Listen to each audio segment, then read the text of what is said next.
नमस्कार मु विजय खरा मु आज आसी पहुँची कोरापुट जिला बैपेरीगुड़ा ब्लॉक रामगिरी पंचायत करुपटर ग्राम ठारे आंक ना हूँ भगवान माली आउ से एक्सीडेंट है कि 8 मास हम सी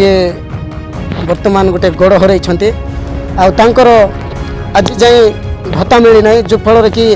डिजाबिलिटी सर्टिफिकेट रे तार 70% अच्छी मु तो चाहे ब्लॉक प्रशासन को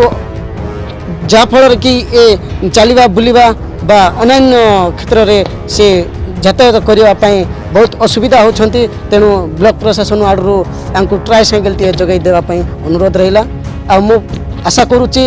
उभय जिला प्रशासन और ब्लॉक प्रशासन को जे ए भगवान माली को तुरंत तदंत करी ट्राइसाइकेल टी एवं डिजाबिलिटी सर्टिफिकेट अनुसार